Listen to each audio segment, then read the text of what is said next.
أئنكم لتأتون الرجال شهوة من دون النساء بل أنتم قوم تجهلون.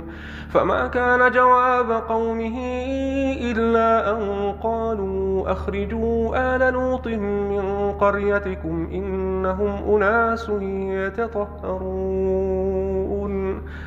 فأنجيناه وأهله إلا امرأته قدرناها من الغابرين وأمطرنا عليهم مطرا فساء مطر المنذرين. قل الحمد لله وسلام على عباده الذين اصطفى